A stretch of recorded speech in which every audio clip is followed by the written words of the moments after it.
ಅಗ್ರಹಾರ ಬಡಾವಣೆಯಲ್ಲಿ ಅನ್ನದಾಸೋಹ ಕಾರ್ಯಕ್ರಮ ಹಮ್ಮಿಕೊಂಡಿದ್ದೀರಾ. ಅನ್ನದಾಸೋಹ ಅಂದರೆ ಏನು? ದೇವರ ದಾಸಿಮಯ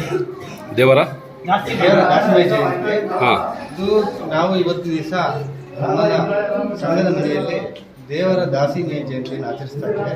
ಇದು ಯಾಕೆ ಆಚರಿಸ್ತಾ ಇದ್ದೀವಿ ಅಂದರೆ, ಆಗಿನ ಕಾಲದಲ್ಲಿ ಪುರಾಣದಲ್ಲಿ ಬರೆದಿರ್ತಕ್ಕಂಥ ಗ್ರಂಥಗಳು ಬರೆದಿರ್ತಕ್ಕಂಥ ಕಥೆ ಏನೆಂದರೆ, ಆ ದೇವರುಗಳಿಗೆ ನಮ್ಮ ಈ ದಾಸಿಮಯ್ಯನವರು ಬಟ್ಟೆಯನ್ನು ನೇಯ್ದು ಕೊಡ್ತಕ್ಕಂಥದ್ದು ಮಾಡ್ತಾ ಇದ್ರು.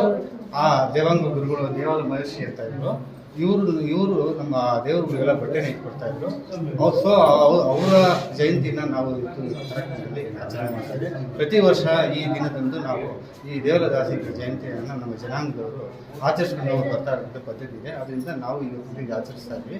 ಇದು ಪ್ರಯುಕ್ತ ನಾವು ಇದು ಕಾರ್ಯಕ್ರಮ ಹಮ್ಮಿಕೊಂಡು ಈ ಥರ ಕಾರ್ಯಕ್ರಮ ವರ್ಷ ಮಾಡ್ಕೊಂಡು ಬರ್ತಾ ಇದ್ದೀವಿ. ಏನೇನು ಮಾಡ್ತಾ ಕಾರ್ಯಕ್ರಮ ಅಂದರೆ ದೇವರ ದಾಸಿಮಯ ಜಯಂತಿಯವರಿಗೆ ಪೂಜೆ ಮಾಡ್ತೀರಾ? ಪೂಜೆ ಮಾಡಿ ಪ್ರಸಾದ ನಮ್ಮ ಬಂದಿರತಕ್ಕಂಥ ಕುಲ ಬಾಂಧವರು, ಸ್ನೇಹಿತರು ಎಲ್ಲರನ್ನೂ ಕರೆದು ಇವತ್ತು ದಿವಸ ಅವ್ರನ್ನ ಸ್ಮರಿಸ್ಕೊಳ್ಳತಕ್ಕಂಥ ಕಾರ್ಯಕ್ರಮ ನಾವು ಹಮ್ಮಿಕೊಂಡಿದ್ದೀವಿ. ನಿಮ್ಮ ಹೆಸರು? ನಮ್ಮ ಹೆಸರು ನಟರಾಜ್ ಅಂತ.